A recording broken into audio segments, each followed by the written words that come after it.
Hallelujah. Ushaka gutareka ibiganza tukaramukanya. Amen. Turihuta gato n'amajambo matoya hama twinjire mu mwanya wo gusenga. Somera gato Ezekiel 28.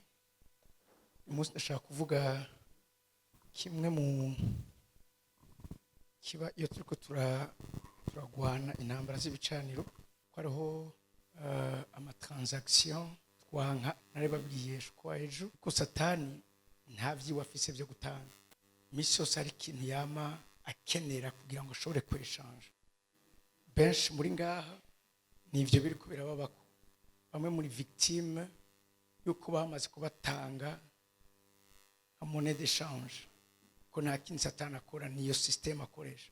Umunsi umwe arabwira Yesu aramubwira ngo ni wafukama kansenga ubu bwami bwose n'ubwiza bwabwo ndabuguha kuko nanje narabuhawe natafise cyo gutanga ico atanga nico aba yahawe ahabwa mu buryo ubuhe twaravyumvise bamwe kubari ngaha ejo ariko n'uyu munsi ari tugiye kubandanya twumva natafise ciwe yigabira ashobora gutanga itatanga aba yagihawe.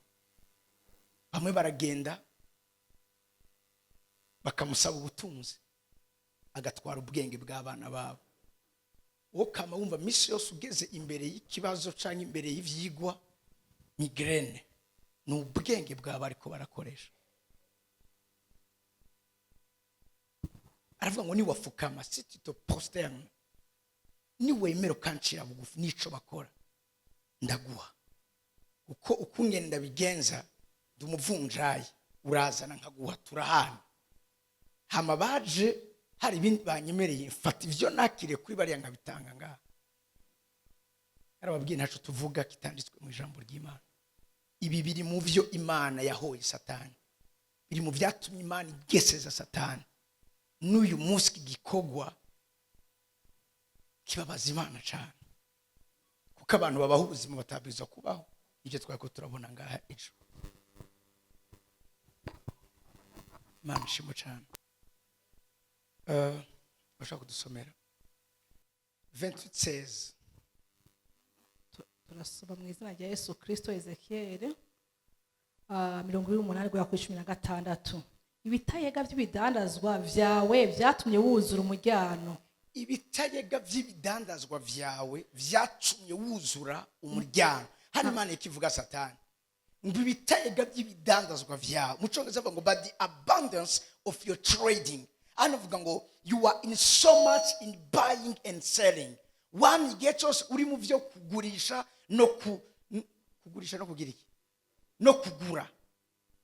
Amen. Maze uracumura iniyo nature ya satani igicumura Imana muziza n'uyu munsi nuko misos ari muri business yo gutwara ivyakugira ngo abihe abandi yo gutwara ivy'abandi kugira ngo abihe abandi nico ariko arakora yama misos ari muri trading yama ari muri yo business yo gufata ibintu akabikura ngaha akabizana ngaha akredita ngaha akadebita ngaha agakredita ngaha niyo business satani arimo. Umvise ikintu Imana yamukoreka n'uyu munsi nizera ko ari bigiye kubandanya imukorera hejuru ubuzima bwawe. Umviriza ngo nico cyatumye nguhinda nico cyatumye ndaguhinda nk'igihumane nkagukura ku musozi w'Imana. Satani yari ku musozi w'Imana aho Imana ikiravuga wari mu birimba vyanje ariko ako kamere uwo mutima nagomba ndabwire ikirico kinatuma n'Imana itihanganira umurozi nico gituma Imana itihanganira umupfumu kuko nabo nivyo bakora.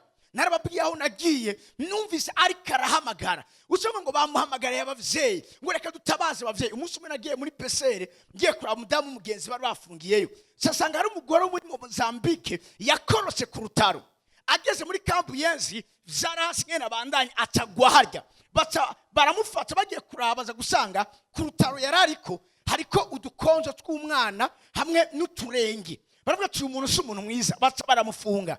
Ndageze uwo mudamu narabonye amafoto yiwiwe yari umugore w'umutegetsi muri Mozambique yari afise salon ministre iwabo afise imiduga Dolux mugabo agendera ku rutaro.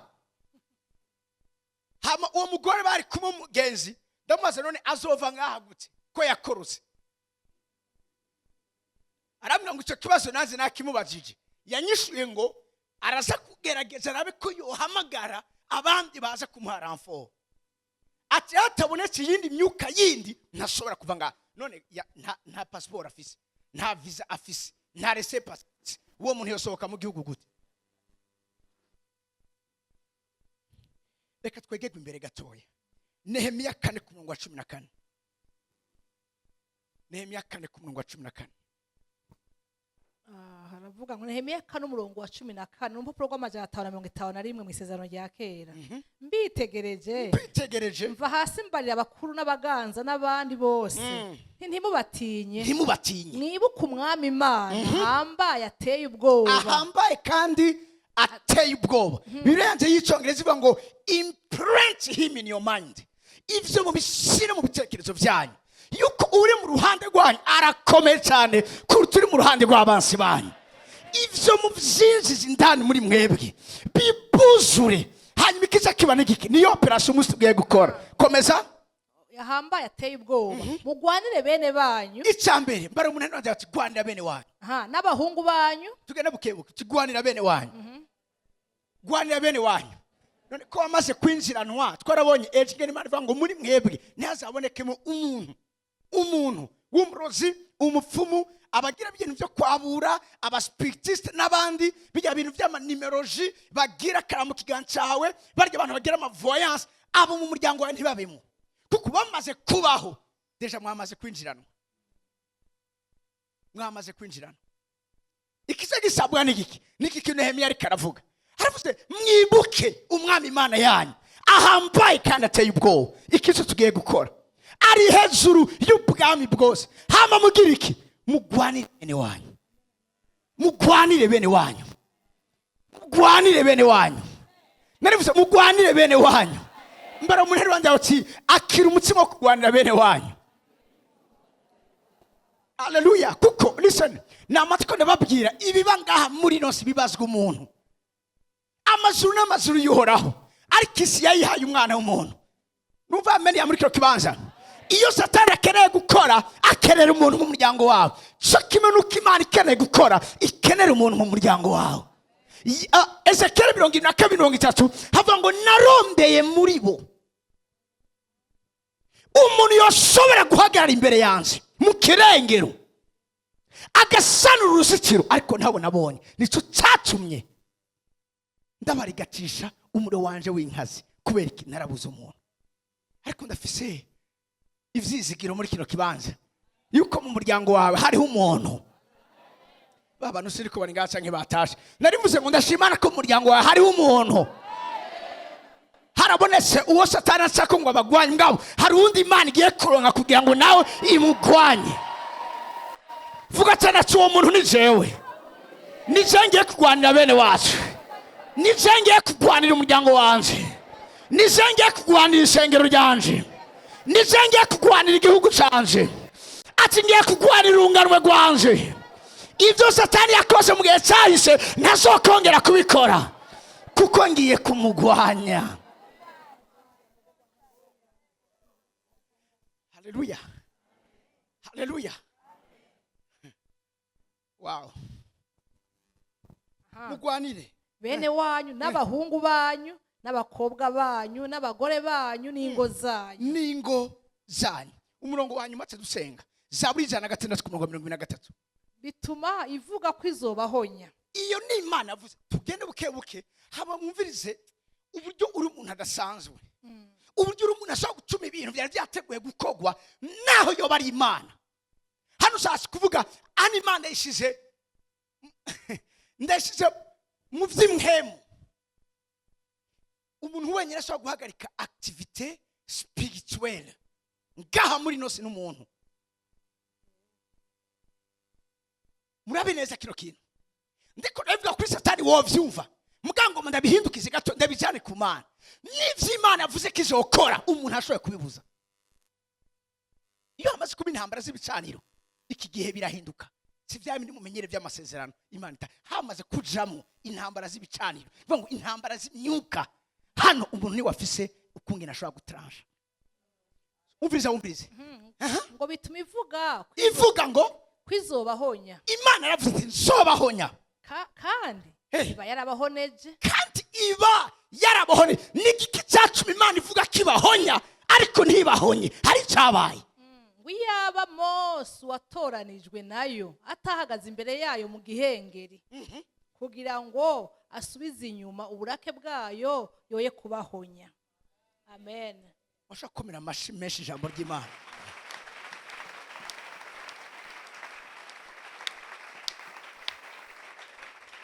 Igihe Imana yabihanikiza ko nibagera mu gihugu ibahaye ata muntu muri bo w'ubupfumu w'ivy'uburozi umuntu numwe ahamagara abapfuye cyangwa imizimu azobaho barabirenze ko barabikora. Ibi bituma Imana idesida yuko ibahonya kuko bari bamaze kononekara. Kandi yari yavuze niko birivuze ngo yari yavuze kibahonya guti Imana ivuga kibahonya ngabo ntibahonya. Hari umuntu yabitangiriye, hari umuntu yabiburagije, hari umuntu yayihagaze imbere, hari umuntu yavuze ati ibi ntibikunda. Nagoma mbwira umuntu muri kiro kibanza imbere ko dusenga niwaguma mu gacerere Imana izoguma mu gacerere. Satani azoza yibe, azoza yice, azoza atikize, ariko mu uyu munsi wofata ingingo yo kuva mu gacerere Imana wizeye yakurubanuza amavuta y'igiciro kinini, iyo Mana izova mu gacerere. Bara muri rwanda uti igikuri Imana mu gacerere nuko navuye mu gacerere. Mumbari kuri kumutari ko murabivuga bivuge neza uti igicuma Imana iva mu gacerere nuko mba navuye mu gacerere. Udasize kuguma mu gacerere Imana iguma mu gacerere. Hamana ngo ndakubwira ngo hari ibipfa bitari gupfa. Yakobo kubera isengero ryagumye mu gacerere Herode yamwicishije inkota. Nta numwe yigeze akura ijambo mu kanwa, nta numwe yigeze agira inyifato nimwe y'ikintu yokora. Baratekereje, Imana yatekereza, Yakobo aragenda. Herode wabonye bihimbaye isengero ariyongera afata Petero, ngo ariko bumvise Petero bamufashe isengero riva mu gacerere ngo rirasenga amasengesho rikobeje. Bibiri bivuga icyongereza ngo the prayer was made without ceasing. Basenze amasengesho rutavanako, bavuye mu gacerere. Icyo Imana ikeneye nuko tuva mu gacerere. Amen, imeze neza tukagwanira bene wacu. Numva amen ya muri kiro kibaza bakora bagakora kuva itariki ya mbere gushika itariki ya 30 ariko bagera kuronka impera y'icyo babiri icuya bigaca mu myanya y'intoke. Tugwanire bene wacu, tugwanire bene wacu bariko barafa. Hari temanyazi yanshotse urazi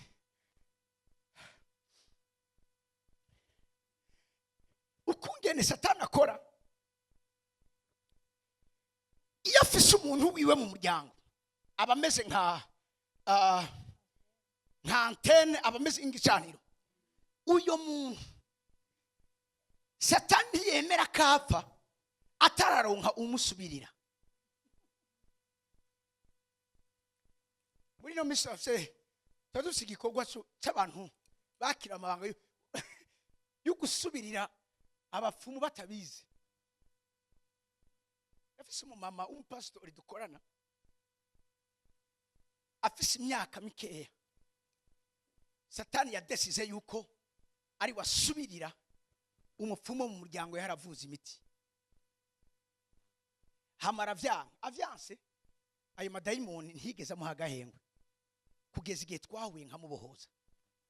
Uyo mumama aryamye, ari mumama akuze aryamye mwijoro, imwe mu bizaraza zikamukata inyama kujya bagira amagrefa abantu, inyama bakayikurako, igitanda gasigara cuzuye amaraso no hasi agatemba. Hakaza inzoka kandi akabwira ati hari inzoka irikiraza, abantu ntibayibona ati by'ukuri avuga n'ibiki. Aho kanya gacabona yikubise hasi, kumbe yabimukomoye umara buri kubera mudugamo. Umunsi umwe barabimbwira, narababwiye ko jewe ndiburara kigonga mu bintu nk'ivyo. Ni munjane ndamusengeye nayo madayimoni yavuga yuko yari yifuje ko aba umuganga mu muryango. Hano ngo urumva ngo ngujya ngo arazi ibintu ngo aragenda mu ishamba ngo agucira ngo akantu ngo aguhaye ngo ucukira pay attention n'uburufumu n'ubupfumu ngo bakera bari bazi imiti y'ikirundi kubera ko agenda atazi uwaza guca mugabo yagera ikintu kamubwira ati ca harya. Ivyo birahari mu miryango yayo. Uyo mu mama yagiye kubohoka ariko ndamusengeye gushika uyu munsi ariko Imana ni nziza amaze kubohoka yace yakira muhemu y'ubuvugishwa n'umumama yuzuye muhemu yanamubwiye ngo yuzure muhemu yera ako kanya cyatangura kuririmba muri rurimi rutamenyekana atangura gutanga n'uyu munsi amaso ye waruguruse n'umuntu w'umuprofetess adateye amazi. Rero iyo ntanya ariko ndababwira cyo dusenga uwo mutama arafise imyaka 90 uyo mutama w'imyaka 90 aragwara agomba apfe mugakoma atarafise umusuccesseur denku subituma ibintu bitari byiteguriwe umwana umwe w'umuneve wiwe acarafata gwaye uwo munsi apfa uwo mutama cyasohoka ibitaro acarakomera.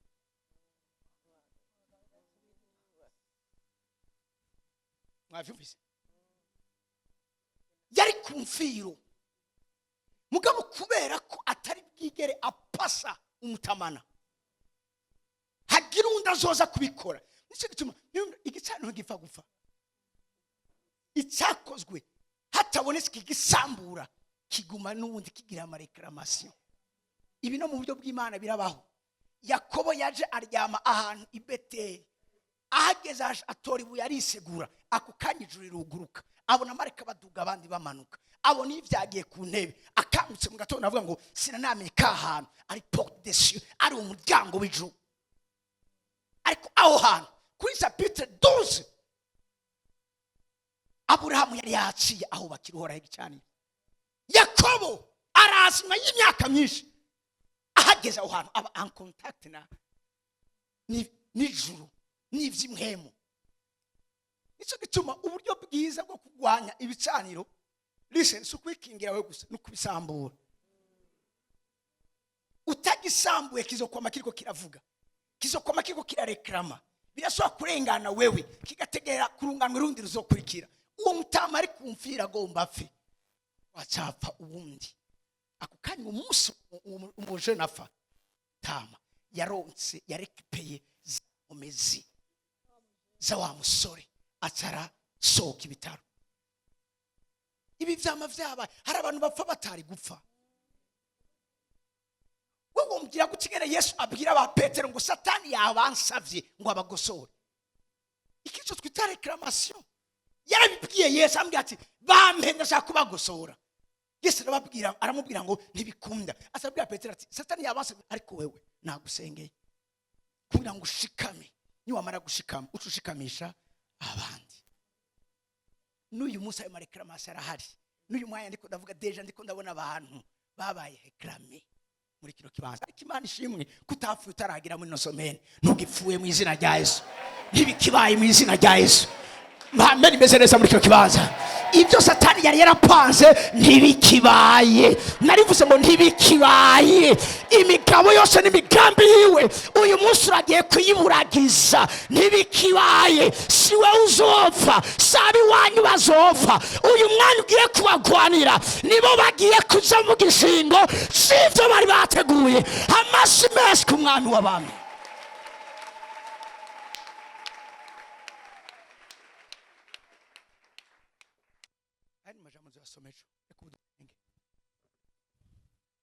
Amen. Mga wavyumvise ni wewe Imana yahisemo mu gihe nkiki kugira ugwanire bene wanyu, kugira ugwanire umuryango wawe, kugira ugwanire nimbura umugabo umugore wawe. Amen. Imeze neza. Kucumva umugore ngo vyari bimeze neza tension yari normal mugabo gutya kera yaduze atarapfa rikaravyara bari bamusavye. Yagiye kimwe munegije gwero uyu munsi. Intambara y'ibicaniro si intambara yo gufata minenegwe. Uko bakurusha gutanga ibimaze no kubaka ibicaniro barapima hejuru ubuzima bw'iwawe naho uri umwana w'Imana. Maguruke ku maguru yanyu. Muriteguye kugwana? Muriteguye kugwana? Uravuga ngo mwisuzume kuko ari mwebwe mwiyizi. Ivyanyu ni mwe mubizi cyane kundusha. ibiba mu miryango yanyu nimwe mubizi cyane kundusha, ibiriko birabahama nimwe mubizi cyane kundusha. Nyemera gusa uyu mwanya duhagarare mu gihengeri, duhagarare mu kirengero, duhagarare muri bresha. Ivyariko biraza biteza gusubira iyo byanze biva mu izina rya Yesu. Amen. Meze neza. Amen. Meze neza. Biteza gusubira iyo byanze biva. Si wewe wo kuhagwa, si wewe birivuga ikinogo bakwimbiye nibo bazokigwamwo. Numva amen ya muri cyo kibanza. Iyo sanduku baguteguriye nibo bazoyijamo. Numva amen ya muri cyo kibanza.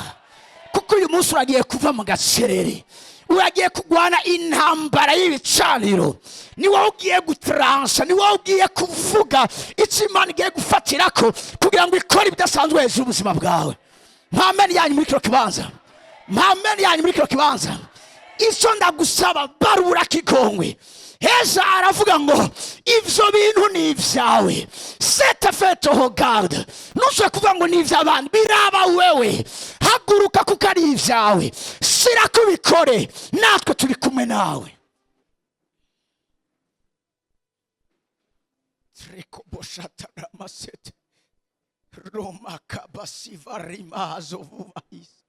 Sonde ramasete kivarakos ive. Sonde remasanda rekezidagov. Marekezere tarabaseve que je disais. Brakasandere bakasandara mamasete. Namaze gutanga sinyari yo gutangura gusenga.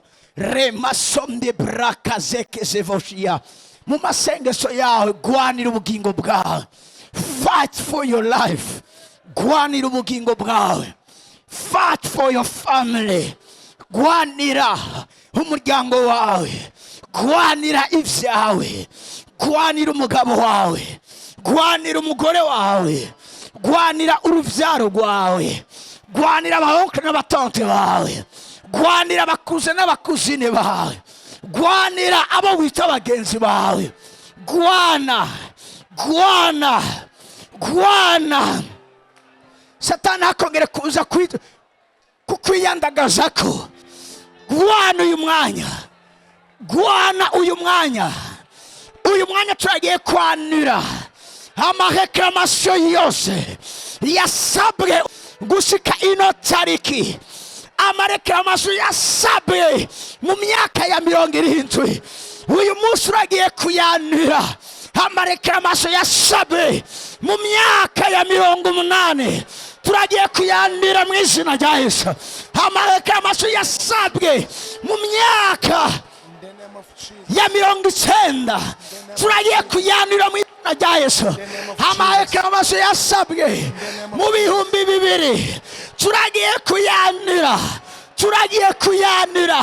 Turagiye kuyasira ibanga. Amareklamasyo yasabwe muri 2010. Turagiye kuyanira. Iki ni kinzana gisasa cyo kwanira ivyasabwe vyose.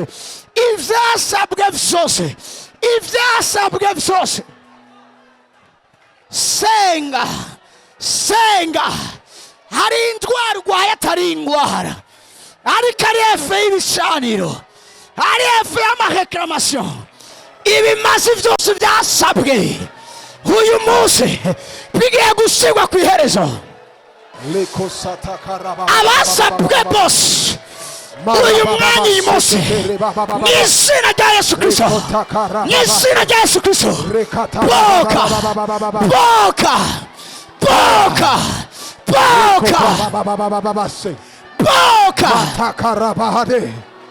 Bandanye usenga. Ubushobozi bw'Imana buri hano. Bandanye usenga. Ubushobozi bw'Imana buri hano. Ni Imana yisurisha umuriro.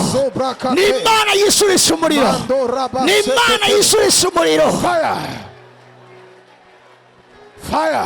Umuriro. Yisurisha umuriro. Sanga muri ibyo bicaniro. Hari abagiye kumva umubiri wabo uri kuraka umuriro.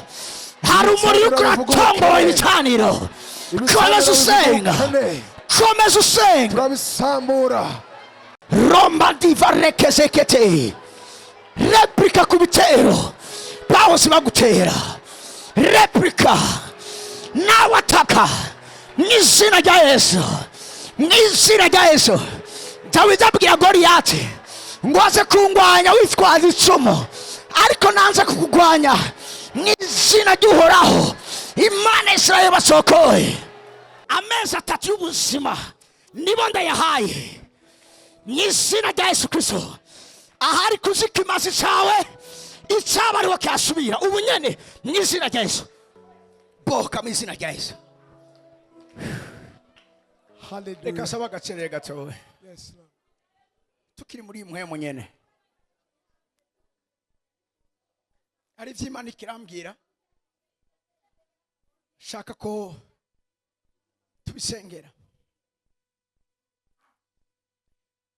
Hari umuntu yarose ikiyoka kinini kigo kiramwirukako, hamaze gukanguka ico kiyoka kimumize.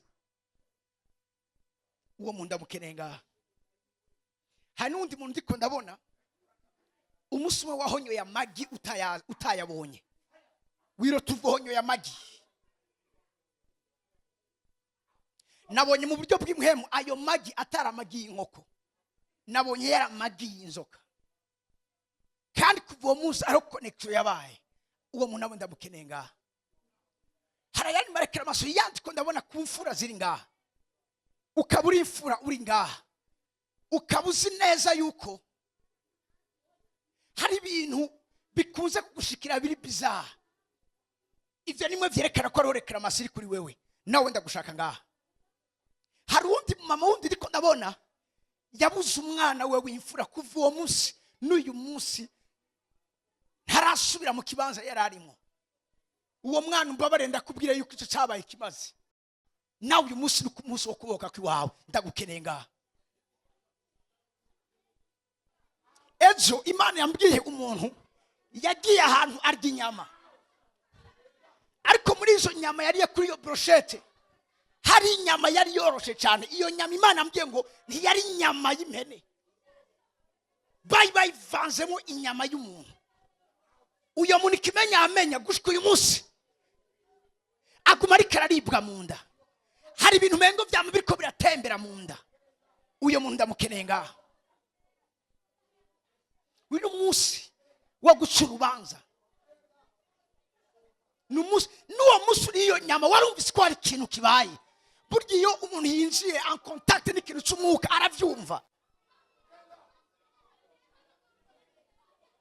Imana ishimwe cyane, Imana ishimwe cyane. Haleluya. Nyemera uyu munsi dukorane n'aba bantu abasigaye mu bibanza, mutubereze ibiganza byanyu ino, tuguma turungika umuriro w'Imana muri kino kibanza. Yesu, Yesu, Yesu, Yesu. Mizina ja Yesu, mizina ja Yesu, mizina ja Yesu, mizina ja Yesu, mizina ja Yesu. Turasambu imhemu mbizose, mizina ja Yesu. Oh, turasambu mizina ja Yesu. In the name of Jesus. In the name of Jesus. In the name of Jesus. In the name of Jesus. In the name of Jesus. In the name of Jesus. In the name of Jesus. Sons of faith. Sons of faith. Sons of faith. Sons of faith. Hallelujah. Hallelujah. Hallelujah. Fire. Fire. Fire. Fire. Fire. Hallelujah. Fire. Hallelujah. Hallelujah. Genda wizere ko Imana ikoze ibidasanzwe.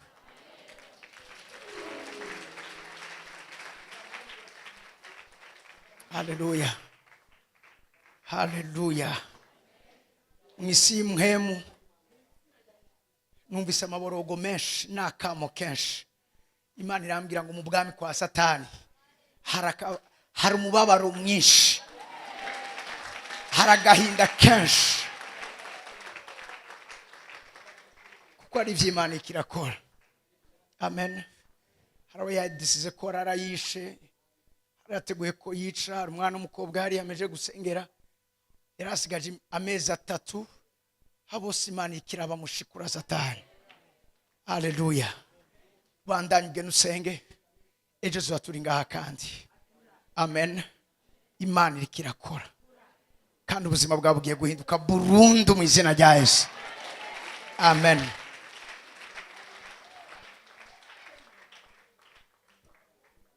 Utaritse ibiganza, Mana shize uburinzi ku buzima bw'abana bawe, reka ubitangira imbere, washiye ku kuboko kwawe kw'inkomezi mu izina rya Yesu Kristo mwa Nazareti.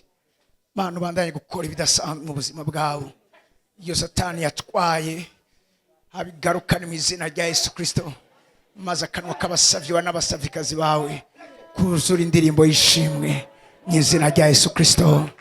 Amen.